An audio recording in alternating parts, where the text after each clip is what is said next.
Hey folks, Jim Dexter with Tactically Sound Training Center and Spotter Up Tactical. Got a Streamlight TLR-7A flex that I'm going to talk about and get ready to start to use it a little bit to do a full written review for Spotter Up. I wanted to do an unboxing video. Normally I don't do these because things are normally pretty self-explanatory, but the Streamlight TLR-7A flex is a little bit different as there's some options for you to use so you can figure out which way you really want to use the TLR-7. One of the things about the original TLR-7 that they now call the TLR-7 side button is the switch placement for the activation on it. Some people didn't like it very much. I have a TLR-8 that has the laser, and I don't really see any issue with it, but I've got different size fingers, and I was using it the way that it was kind of intended to use, but they decided they would address the issue, whether you consider it an issue or not, and put out some new switching. There's a high switch, which is on here right now, and a low switch that gives you different ways to activate the switches with your fingers, with your preferred method of your weapon light activation. So take a look here. I got the high switch that's attached. The low switch is included, battery, CR123 battery, and inside the instructions are all of the plates that you need given the type of mounting system that your pistol uses for the light, as well as the attachments for the screws that Streamlight uses and the little tool in order to get these little guys out of there on the side of the light that holds the screw in. So it's the retainer for the screw for the tension on the Streamlight, and comes with the wrench that you're going to need. Go ahead and I will pull that out, because what we're going to do is I am going to show you the different switches that are available on here and what they look like. Got my trusty FN509 with the Holosun 507C version 2 mounted up on it. This is a pretty good size for the pretty good size rail for this style light. So with this light, you get a one battery weapon light with 500 lumens. So at 500 lumens is really right about what I think is usable light as far as self-defense goes in a weapon light. I don't think it's fair to compare this to its big brother, the TLR-1, as it's a different purpose. This is a compact weapon light for a smaller size carry gun or more of a compact style gun, so I'm not even going to compare the two. But 500 lumen is a good amount of light to work with. So I'll throw the battery in here. With this, it still retains the lockout feature of the previous model, the TLR-7 side switch light. So you can, if you're putting the light away, if you're putting it in the safe for the night, or if you're putting it in a car safe, if you're a CCW carrier, then you can't bring it certain places and you got to lock it up, you can turn the cap to a lockout position so that it doesn't accidentally turn on. So here it's locked out. You just turn it downwards. Nice little diagram right there on the light. Turning it down, solid light means it's going to come on. You twist it up about a quarter of a turn to the non-filled in circle, and the light won't activate. Too easy. All right, so with these, just like the same as the other ones, unscrew, and you go from the right side with the bracket to the left side. Make sure that you have the correct bracket on there. This one will probably work just fine in here. Yeah, it did.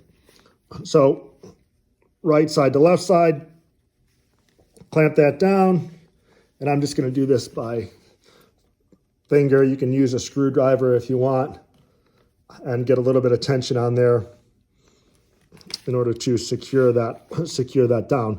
So with this high switch, what it does is it gives me right there at my fingertip, pretty high in there. Let me see if I can get a correct view here with my support hand in there. So my thumb right here is right there to activate that switch. With this, if you hold the button down, it becomes momentary and it'll go off. One tap gives me the light on constant. If I hold it down, it becomes momentary. This does have 10 tap on it for strobe purposes.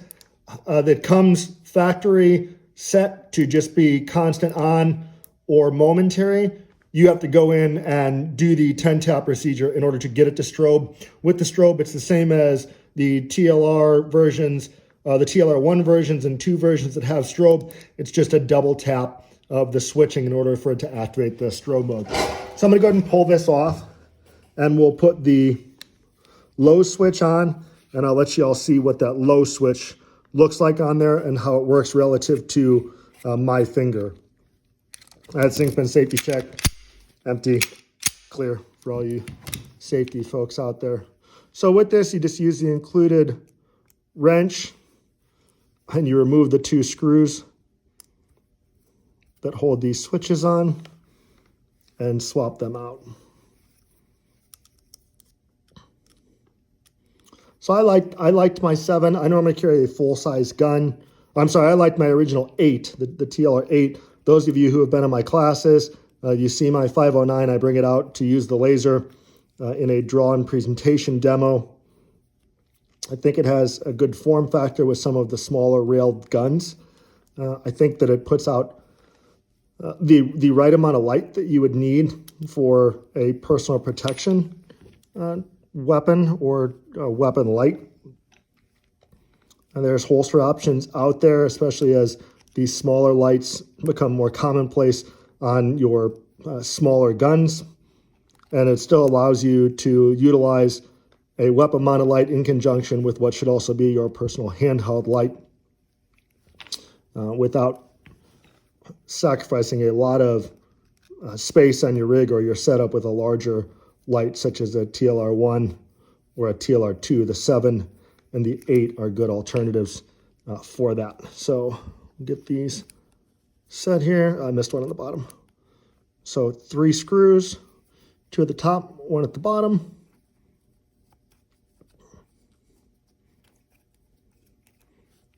I'll pull those out, get those screws out of there, pull that foam out that's in there, and get that low switch in there.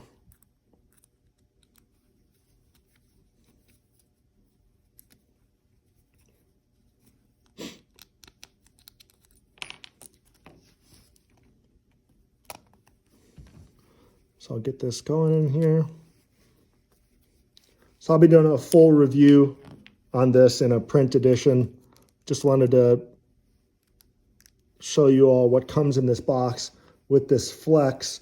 So if you're uncertain whether you want high switch or low switch, grab this flex option so you can try them both. You know, different guns, different setups. You may want something high on one gun, low on another gun. This gives you both options. Again, this is a single CR123, still an aluminum housing on here, has that safe off feature that allows you to put it away without having to worry about accidental activation of the weapon light itself.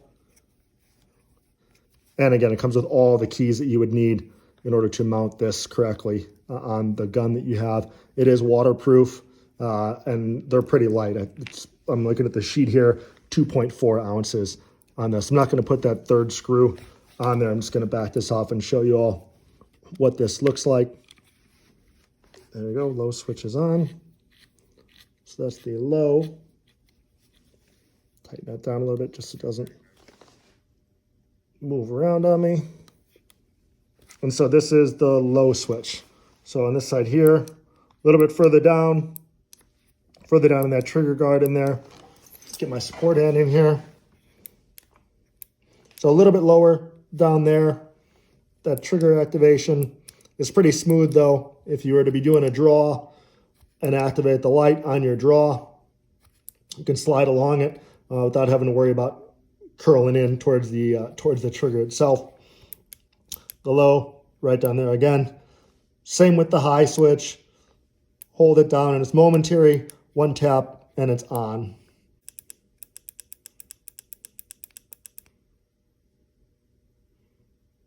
There we go. There's the 10 tap. So now that quick double tap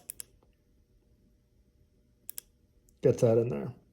So for me, just first thoughts on this is that I like that high switch a little bit better with the size of my hands, my thumbs, the way that I draw and hold the gun, and the way that I activate my weapon light. I'll probably be switching back to the high switch and keeping that on there as I run this gun. So look for more on this. Again, I'll be doing a full print review in Spotter Up. Also, go check out all the other things that all the other contributors are putting out and have coming for you guys to check out as far as guns, gear, clothing, mindset, fitness, mental health, which is probably more important now than ever. You name it, there's probably a Spotter Up contributor that's putting content out on it. So again, it's Jim Dexter from Tactically Sound Training Center and Spotter Up.